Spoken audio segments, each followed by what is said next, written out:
Hi, and welcome to the August 2021 Bourne Review. I'm Susan Barlow. First, some headline news and announcements. On August 24th, the Select Board voted to make our Assistant Town Administrator, Glenn Cannon, as the temporary interim Town Administrator.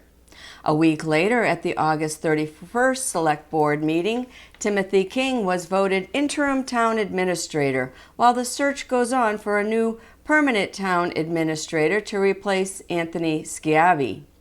Mr. Schiavi's last day is September 3rd.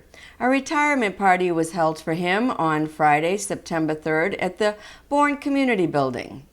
Glenn Cannon will be temporary Town Administrator until Mr. King starts, probably around September 13th. The board hopes to find a new permanent Town Administrator by the end of 2021.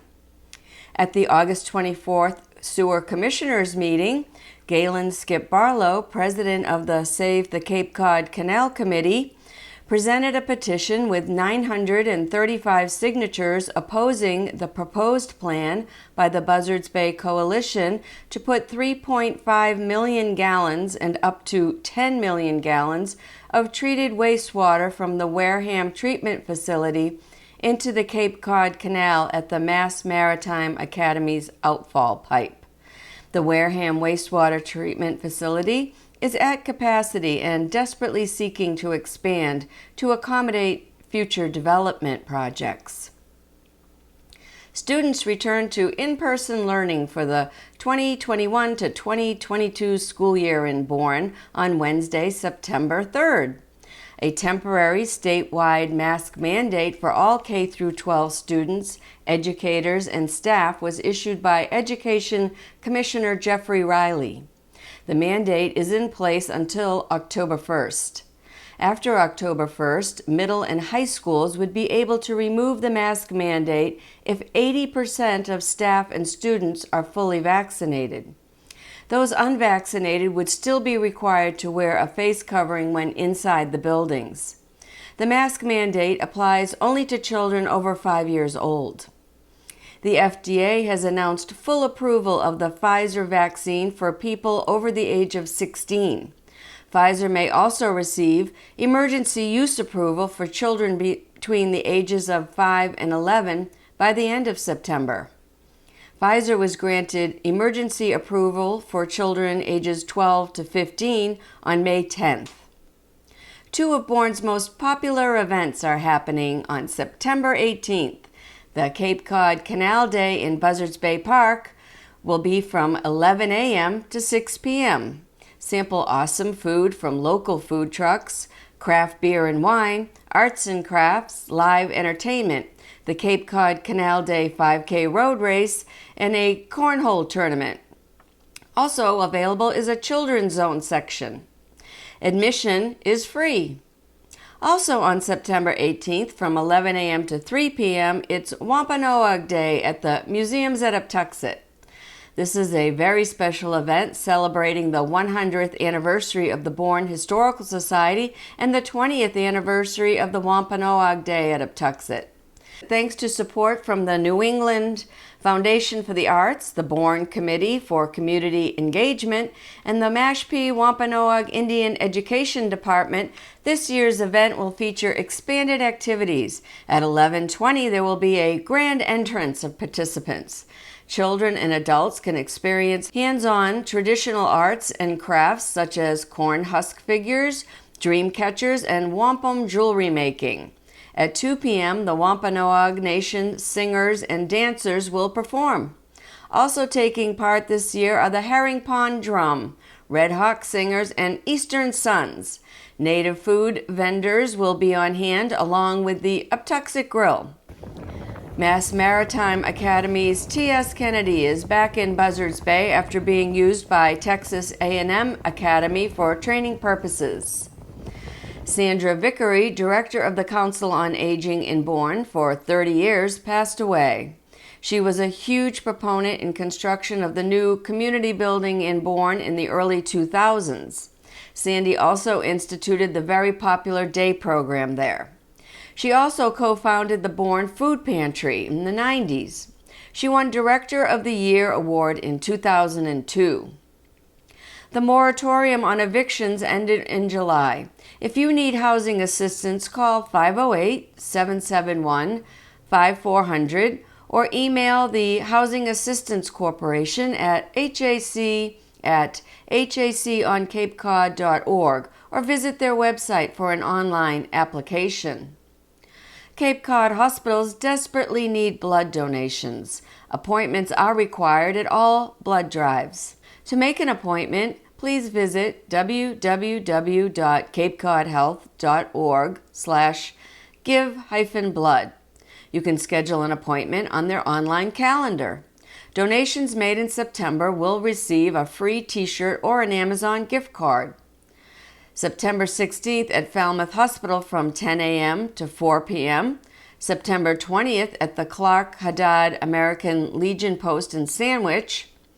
September 27th from 9 a.m. to 3 p.m. at the Catuit Federated Church. The Nicholas G. Ziaros Blood Donor Center in Cape Cod is open Monday through Friday, 8 a.m. to 4 p.m. by appointment only. Call 508-862-5663. Due to citizen and legislative concerns and opposition to the project, the Environmental Protection Agency will review Joint Base Cape Cod Army National Guard's proposed 8-lane multi-purpose machine gun range. The range will require clear cutting of 170 acres of pine barren forest and disrupting the environment of some endangered species, with an additional 5,000 acres needed for surface danger zones where projectiles may fall. The proposed range sits on top of our sole source aquifer that supplies our drinking water and the drinking water of other Upper Cape towns. This area is supposedly protected by a legislative act back in 2002, which created the Upper Cape Water Supply Reserve, shortened to just the Reserve. Public concerns about safe water to drink and bathe and recreate in is at a critical point on Cape Cod. There is increasing pressure on sources of clean drinking water as PFAS contaminate wells and increased nitrogen levels harm bays and estuaries. The Army National Guard has said the creation of the machine gun range is needed to avoid commuting to their usual machine gun range in Vermont. Taxpayers have already spent over $1.2 billion in an effort to clean up contamination from munitions, fireworks, firefighting foam, and jet fuel on Joint Base Cape Cod. The cleanup is expected to continue for decades. The Lobster Trap restaurant teamed up with LA-based artist Phil Bork to bring the Cape experience to the neighborhood. We just wanted to bring you something good to brighten up your day. We hope you enjoy taking it all in. The piece measures 50 feet by 40 feet and took a year of planning and 8 weeks to paint. Now for our top stories. Will funding to replace the Bourne and Sagamore bridges be available soon?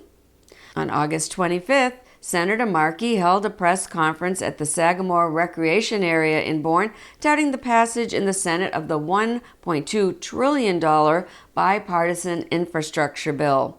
Nearly $8 billion is dedicated for Massachusetts, and of that $8 billion, $1.1 billion will be dedicated to replacing and repairing bridges in Massachusetts.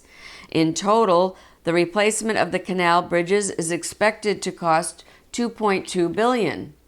The cost of replacing the bridges is estimated at $1.2 billion, with an additional $1 billion needed to replace and renovate the state highways around the bridges.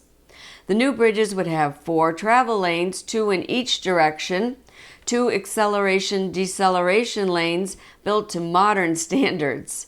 The current lanes are uncomfortably narrow. The bridge would also have appropriate and safe bicycle and pedestrian access. Currently, there isn't even a guardrail for the narrow sidewalk over the bridges. Bridge sidewalks aren't plowed in winter and are often blocked during repairs, which are happening more frequently to the 86-year-old bridges. During summer weekends and holidays, traffic is usually stalled at the bridges. It is hard to imagine a scenario where an evacuation is ordered and there is any possible success for a speedy and orderly evacuation from Cape Cod. This is important as the Cape year-round population increases. Results from the 2020 census show Barnstable County population has increased by 6.1% since the 2010 census. Bourne saw an increase of 3.5% to 20,452 residents. Falmouth saw an increase of 3.1% to 32,517 people. Mashpee saw the largest increase in population in the Upper Cape at 7.5% to 15,060 residents.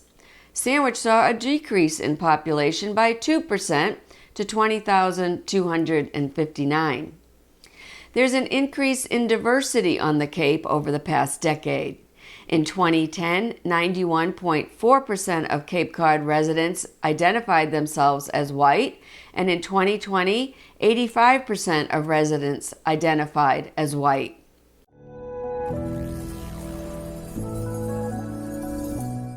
Bourne experienced some crazy weather in August. Governor Baker asked tourists to stay away from Cape Cod as we prepared for Hurricane Henri, expected to arrive on Sunday, August 22nd. Hundreds pulled boats from the water and prepared their homes, but thankfully, Henri missed us.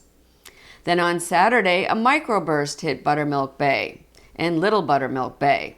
Extreme wind and rain came on suddenly and unexpectedly and lasted less than half an hour but downed hundreds of trees around Little Buttermilk Bay. Then on Wednesday, September 1st, we received weather alerts of possible tornadoes in our area from Hurricane Ida, which had been downgraded to a tropical storm. Some neighborhoods got up to 7 inches of rain in just 8 hours, along with thunder and lightning and 40-mile-per-hour winds. The Jonathan Bourne Public Library saw significant damage from Ida. Hey Kathy, you're looking awful casual today. That's because I jumped out of bed to come down to the library. It seemed like Ida paid us a visit. Ida did not have a library card. So, I'm Erie Thin, the interim director at the Jonathan Bourne Public Library. I'm Kathy Fox Alfano, chair of the library trustees. Unfortunately, with all the rain that we had over the remains of Ida, we have sustained some damage. Kathy, care to? Unfortunately, we have a strangely pitched roof upstairs, which pitches down into the library, where we had 5.5 inches of rain. Yes.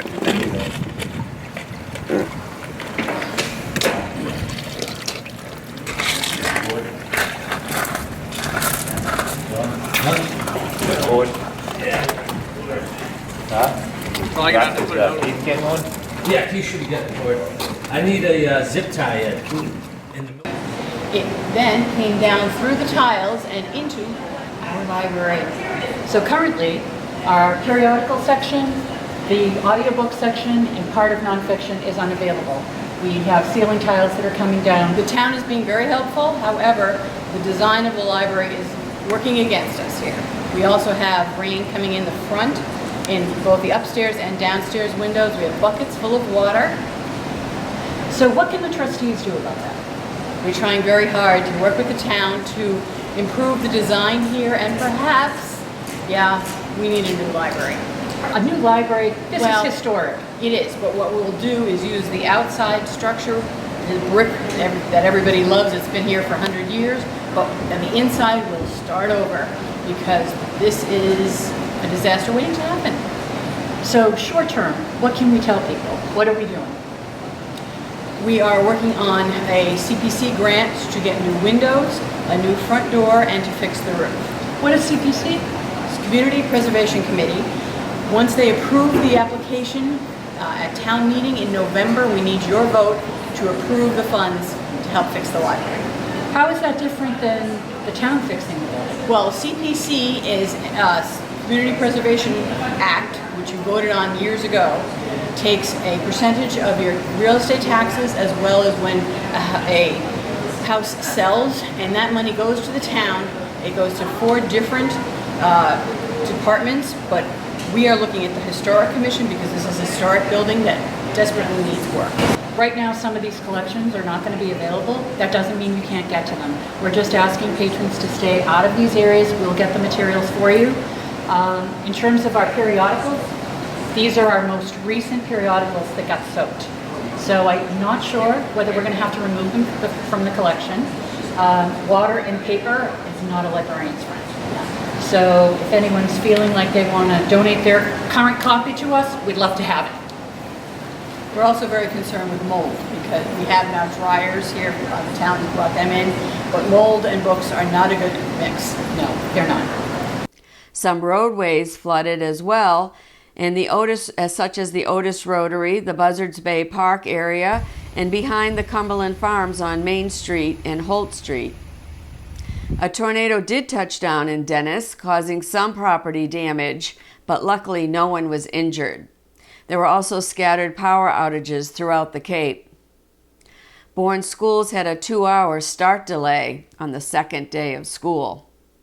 Hey, hurricane season isn't over yet. Forecasters are now watching Hurricane Larry, a Category 3, which they believe will head away from the northeast coast and move toward Bermuda as it makes its way north.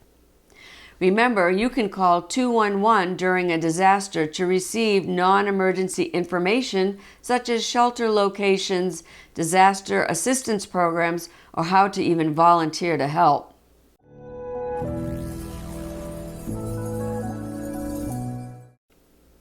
The proposed expansion of the Bourne landfill has come under fire by environmental groups. Bourne residents voted in favor of the 2 articles that sought funding for the purchase of mitigation land south of the Otis Rotary and east of Route 28 at the 2019 Fall Special Town Meeting. The proposed expansion is criticized by the Conservation Law Foundation, the Massachusetts Sierra Club, the Global Alliance for Incinerator Alternatives, the Clean Water Action Group, the Clean Water Fund, Sustainable Practices, and MassPIRG, the Massachusetts Student Public Interest Group, and the Saugus River Watershed Council, stating in a letter that the expansion runs counter to the state's goal to reduce solid waste disposal. ISWIM's general manager, Daniel J. Barrett, says ISWIM is filling a critical need and providing a service asked for by the state.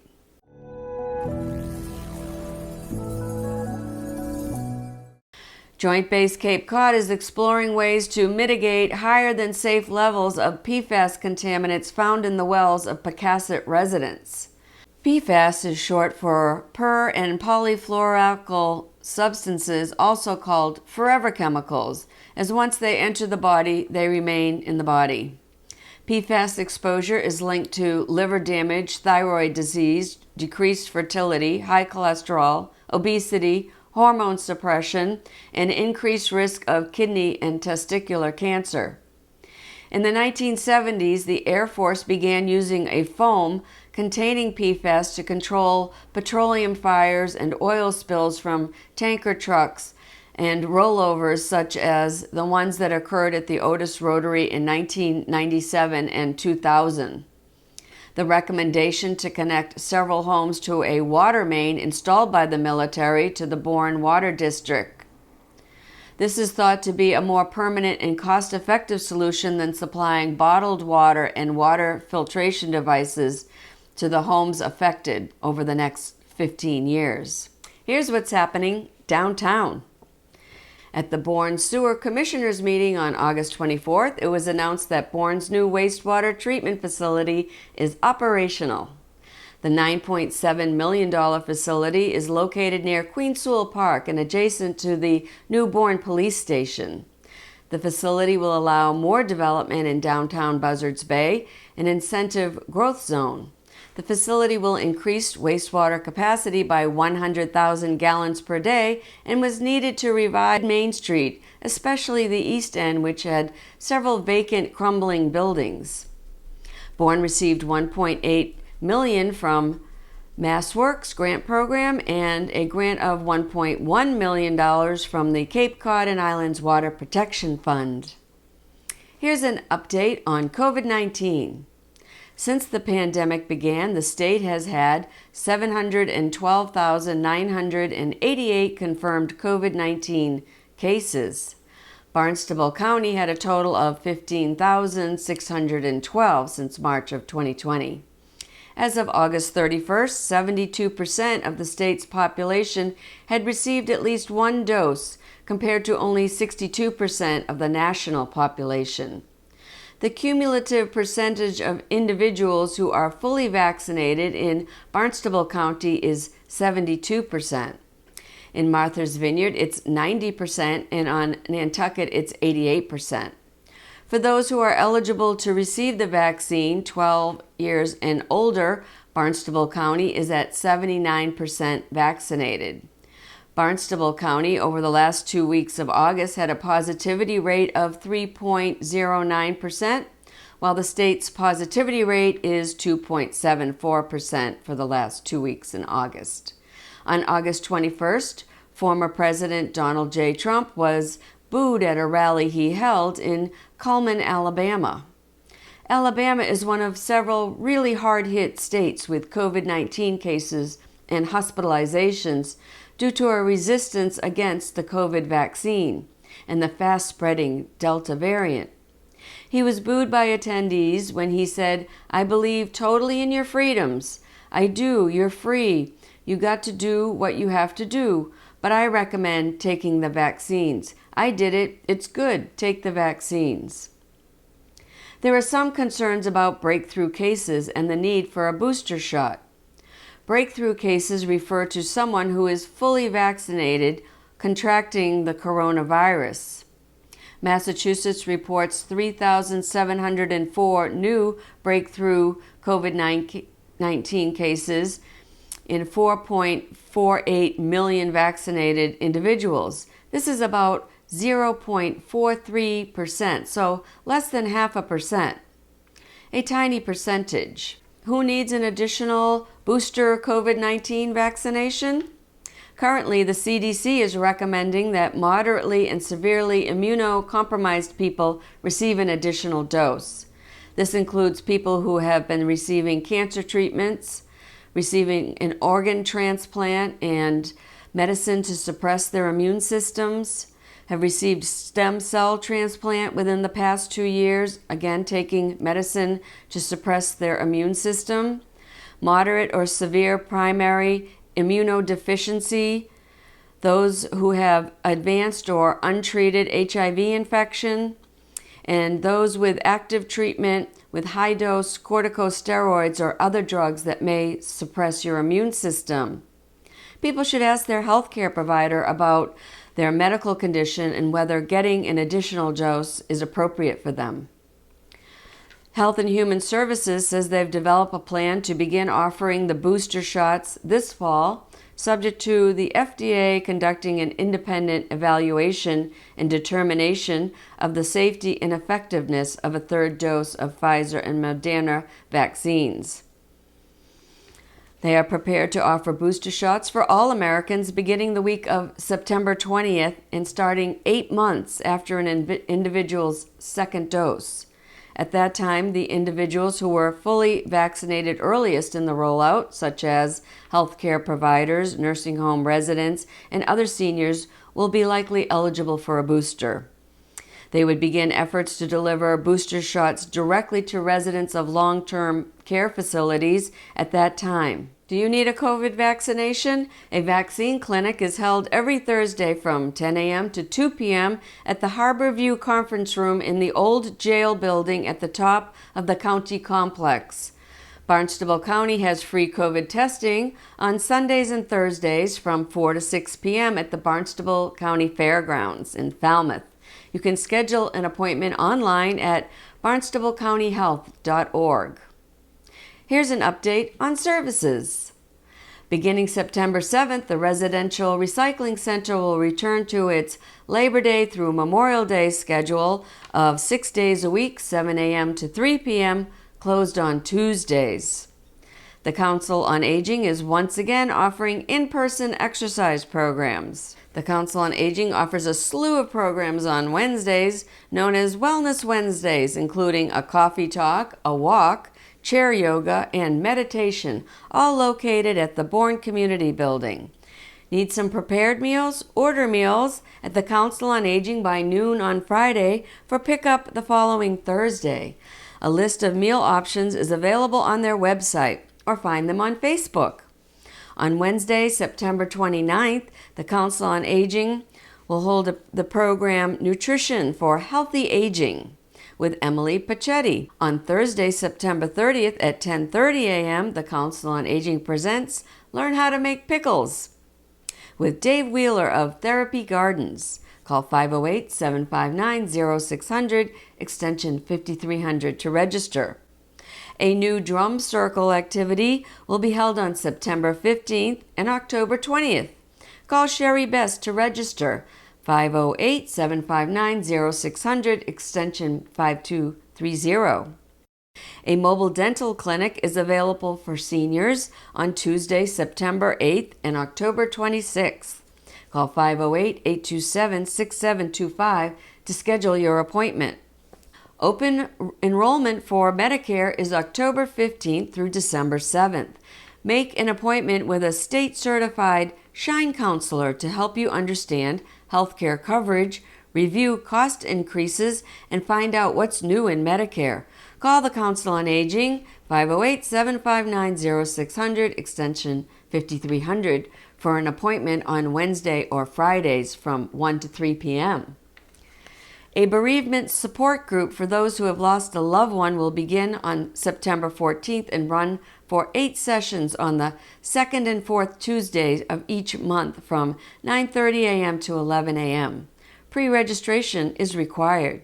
Contact Emily Davern at 508-740-2342. There's lots more programming and goings-on at the Council on Aging. Check out their newsletter online at townofbourne.com.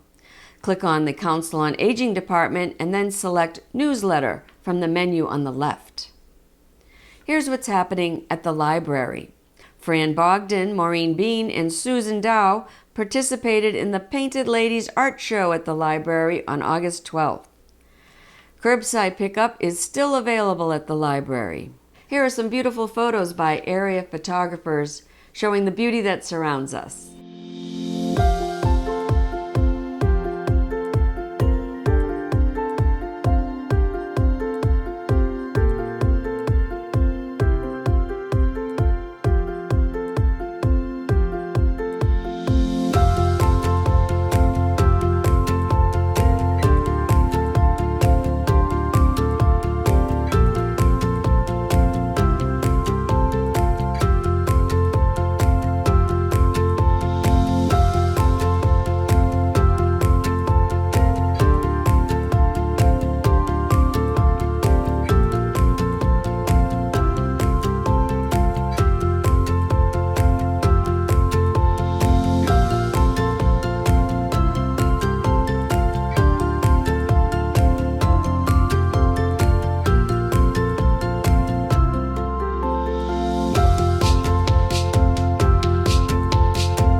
Here's a look at the calendar.